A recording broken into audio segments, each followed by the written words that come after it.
Our theme for our Sunday talks this month has been Outwitting the Devil, at least the myth of the devil. And today's topic is focus and discernment. I have to tell you, I've had an array of reactions to this month's theme, ranging from, I am so glad you decided to address this, all the way to, I didn't want to come because I don't want to talk about it.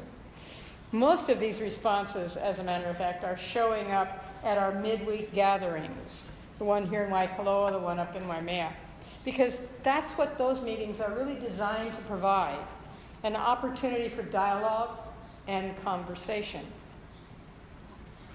And that is presently the method that Napoleon Hill used in the format of his book, of that sometimes challenging, always interesting book, Outwitting the Devil. I have edited that to Outwitting the Myth of the Devil.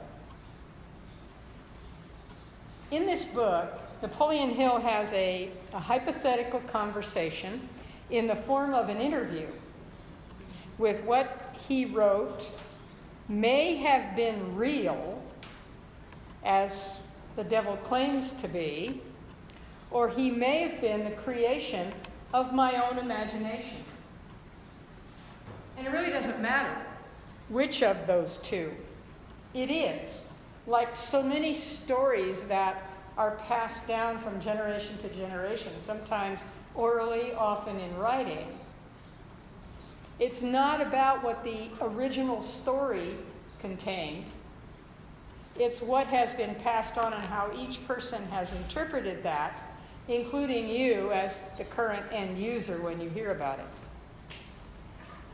But Hill was in the aftermath of many successes and accolades, each one always followed by an equal and opposite period of lack of success, resulting in loss of confidence and value, not to mention income and assets. Unlike J. Paul Getty, who rode those kinds of waves with positive self-expectancy, Hill allowed himself to become self-deprecating and what we would call down on himself.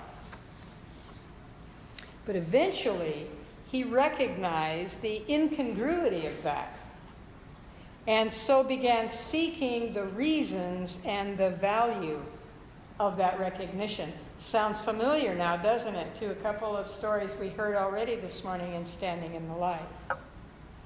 So that's not unlike many of us, is it? We may not be as graphic as Napoleon Hill chose to be in his book, or as courageous in asking ourselves those deep questions about causes of loss of relationships, of jobs, of money, of health, of purpose. We probably aren't as prone to sharing that experience with a lot of other people either, especially in the form of a book or public speaking. But because life is a series of opportunities and challenges, highs and lows, increases and decreases, there can be doubts, confusion, even anger or sadness when we don't understand what's behind this seeming good and bad, positive, negative series of circles in our lives. Many people look for causes outside themselves. They're always seeking a, quote, devilish influence outside that provides misery and suffering. In fact, in Hill's ongoing mental interview with this outside influence called the devil, he realized that most of us who don't believe in such a negative power make up about 2% of the population. Can you believe that? People who don't believe in an outside negative power like the devil make up about 2% of the population. That puts you in very good stead, doesn't it? The upper 2%. Now, since he wrote this about 105 or 6 years ago, I choose to think there are a lot more of us now who have shed this myth of an external source of evil and are much more enlightened, thanks to the availability of old and new masters of positive living who have made opportunities available to us to advance in a positive and life-affirming way. In any event, it's not my intent to make this book or this talk a book review. Rather, I've given you some snippets of Hill's thinking, and this is the same Napoleon Hill who wrote Think and Grow Rich. He was very positive in his development of that, even though it took him a long time to come to that realization, and a great deal of help from Andrew Carnegie, who is extremely good at the process of thinking and growing wealthy. It was just that Hill recognized that he didn't yet have a full grip on what was behind that in terms of the direction of his thinking resulting in the direction of his actions. So I've given you some snippets, some thoughts, some questions, which eventually he realized or recognized were as contained within him as were the answers that they invoked. The value of this book, then, is that it can stimulate thought, just as a classic work of metaphysics can, in guiding us to the realization that it's not about what's out there that's the threat or the salvation. It's what we draw on from within ourselves. It's what we come to recognize at the conscious level of who and what we are at core. And Hill says that himself. He says, I've discovered that there comes with every experience of temporary defeat and every failure or form of adversity the seed of an equivalent benefit. So given the opportunity, what do we look for? Do we look for the temporary defeat or the failure, or do we look for the seed of opportunity for benefit? Whether we want to label temporary defeat or adversity the work of a mythical devil outside ourselves, or recognize it as a universal call to moving onward and upward in our own consciousness and actions, is really the same self-discovery that unfolds as Napoleon Hill and so many other contemporary writers have shared with us in their books, their essays, and their music down through the centuries. That in itself is a mark of the progression of human thought that can be controversial without doing bodily harm to anybody else. Those of you who've heard me speak or have taken classes from me have heard me say so often, at no one else's expense. We are free to do and be, to have and go, that which we choose for ourselves, as long as it's at nobody else's expense. I also want to mention to you that I was really pleased with myself that before I went back and reread this book, because I had read it 2 or 3 years ago, I read the foreword, which was written by Mark Victor Hansen, And as I mentioned briefly a couple of weeks ago, the afterword, which was written by Dr. Michael Beckwith. Mark Victor Hansen being well known for his authorship of the Chicken Soup for the Soul books. And Michael Beckwith, who is the founding minister of Agape International Center for Spiritual Living in Southern California. So we get some different purviews from them of Hill's works. And I did that before I went through and read his book again, because of its seeming fundamentalistic approach to the fluctuations of the life experience.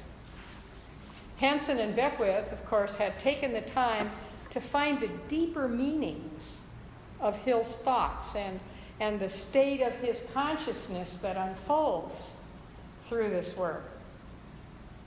So it's worth reading, even if it's only for the wide variety of questions that he poses, which many of us consciously or unconsciously have chosen not to ask of ourselves. So the book is like an ongoing interview of Napoleon Hill and this mythical devil, which he says up front, I have no idea whether that was a real interview or that was a dream of mine in order to be able to release these questions that I have. And of particular interest, if you want to just test your willingness to try reading this different approach on his part, of particular interest is the chapter on seeds of fear and what he calls the hypnotic rhythm. See if you can identify the metaphysical parallels to those. It's fascinating. In fact, you'll find a lot of metaphysical parallels as you read through the various questions and answers in these interviews. So the real question continues to be, how and why do we choose to be the person we are in the present moment? How and why does anyone else choose to be the person they are in the present moment? But more importantly, who decides who anyone else gets to be in the present moment? It always comes back to that, doesn't it? Whether we are responsible for visiting fears or atrocities on someone else, love and compassion on someone else, or leaving others to make their own choices, that is our choice and our consciousness to live with.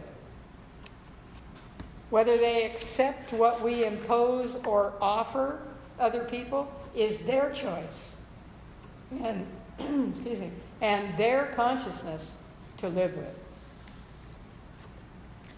It's our realization in this very moment that many people, maybe most people, still don't comprehend the magnitude of what I just said. And while you're chewing on it, it'll be a few weeks before this particular talk comes up on YouTube, but it will. And when it does, you might want to revisit that series of questions. So this then is the message for each of us to consider and incorporate into our own lives prior to expecting to see it unfolding in anybody else's. And it's a big assignment. We're both blessed and challenged by the speed with which the reporting of what's happening now in the world reaches our ears, our eyes, and our hearts. I know many of you, as a result of that, have chosen not to watch the news on TV or on your mobile devices, to choose carefully the movies or DVDs that you watch, and to read, in whatever format in today's world is your preference, that which is uplifting and inspirational.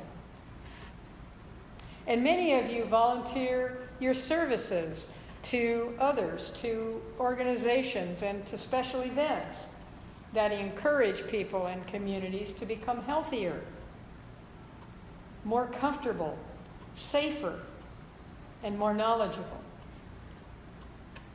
All around us and all over the world, there are people just like you and me who dedicate their hearts, their minds, and their lives to uplifting the lives of those who have not previously been exposed to good health, to comfort, to safety, to education that strengthens and encourages them in making good choices. So you see, it's not about assuming the responsibility for making good choices for others. It's about assuming the responsibilities for providing them opportunities to choose from. See the difference? That there's such a difference there. There's so much to honor, to support, to encourage, and to practice where the uplifting of humanity is concerned. And we must reaffirm daily our decision to do that very thing. And in reality, when we do that regularly, there is precious little time left over to waste on naysaying the bad guys. You know, we talk about your intention goes where you put your attention.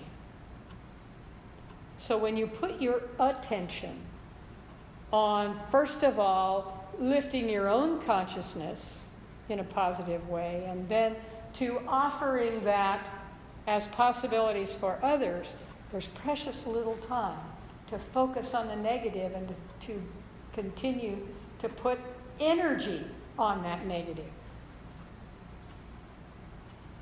In her book, Unveiling Your Hidden Power, Ruth Miller presents metaphysics for the 21st century from the works of Emma Curtis Hopkins.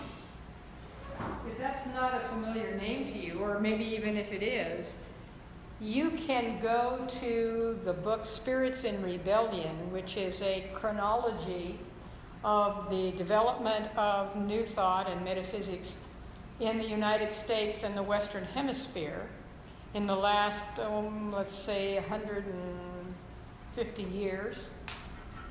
And you will find a great deal of information about Emma Curtis Hopkins. Or you can do the quick and easy source of all knowledge, go to Google and Google Emma Curtis Hopkins and find out probably just as much.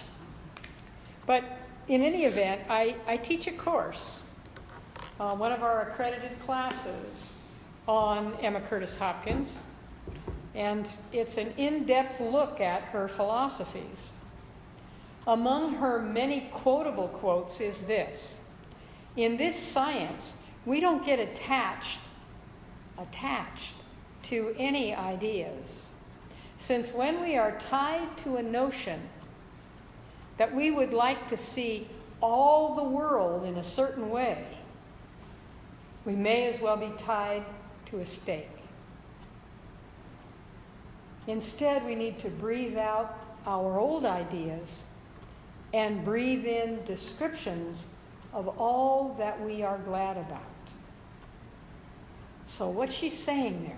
She's saying that because we've found something that works for us and is good for us and serves us in a positive and life-affirming way, when we begin to champion that for everyone in the whole world and beyond, we're doing the same thing we abhor. We have become what we abhor. That is, we are trying to impose what we think is right on everyone. And what's right is discovery, one person at a time, of what is good and beautiful. and right. The result will be the same. The difference is immeasurable.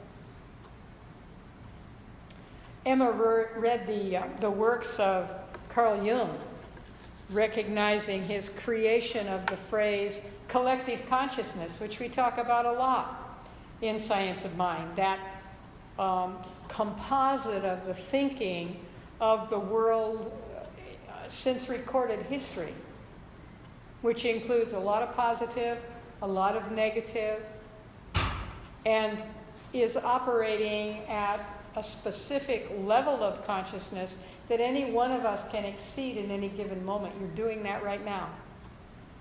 You are rising above the collective consciousness of the universe in this present moment by the very act of allowing yourself to think about some new ideas and some different ways of being in this world. Hopkins was also familiar with Ralph Waldo Emerson and his essay, History, in which she found his referral to the one mind of humanity, or what we call universal mind, the one mind, God. So one of Emma's very first teachings was of the negation of the unreal. She explains this by saying, the only thing that stands between you and your good is your own idea of the absence of good. Let me repeat that because I want you to listen to the choice of words there, her words. The only thing that stands between you and your good is your own idea of the absence of good. She says this to people who believe that good is for them, but feel that it's absent from them. She calls this the conviction of absence. Isn't that an interesting term? The conviction. I am convinced that it is absent from my consciousness. And as the old saying goes, where my attention goes, my conviction grows. So I want to share with you just briefly what she wrote about negating belief in evil from unveiling your hidden power. Negating belief in evil. The truth is that good is God, and God is, by definition, omnipresent and omnipotent. This gives us two fundamental principles on which to base our reasoning. One, if good is everywhere present, then evil is nowhere present, and there is no separation from good. If good is all power, then there can be no power of evil. Can there be any evil mixed in with your highest sense of good?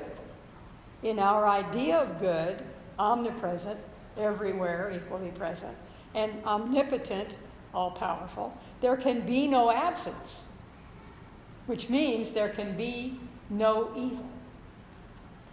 What she's doing here is having this same conversation with herself in writing that Napoleon Hill had in his book, in his, quote, interview with the devil, unquote. So then she continues on, the only possible cause for evil is the idea of absence. That's all the evil there is.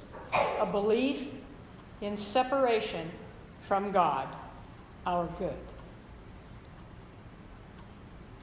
So rather than belaboring this, if you're interested in the book Unveiling the Hidden Power, it's available. The author is Ruth Miller, but she really is the editor because the author is Emma Curtis Hopkins, and you might want to proceed with taking a look at that as well. So in closing, what I want to do is I want to reiterate what I said in the first talk in this series on April 10th, when I quoted Dennis Merritt Jones, in his booklet, How to Speak the Science of Mind. He said this: evil is simply the word devil without the D. And the only devil we will ever know is that which appears as a result of our negative thinking, which then creates negative thought. Can you believe that the devil was created in the human mind of humankind? I can believe that.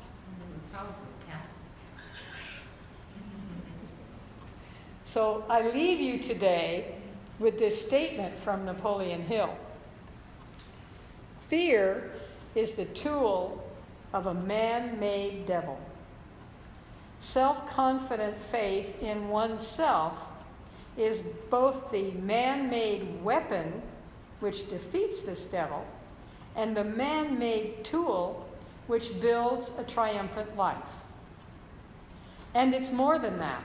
It's a link to the irresistible forces of the universe, which stand behind the person who does not believe in failure and defeat as being anything but temporary experiences. And so it is. So it is.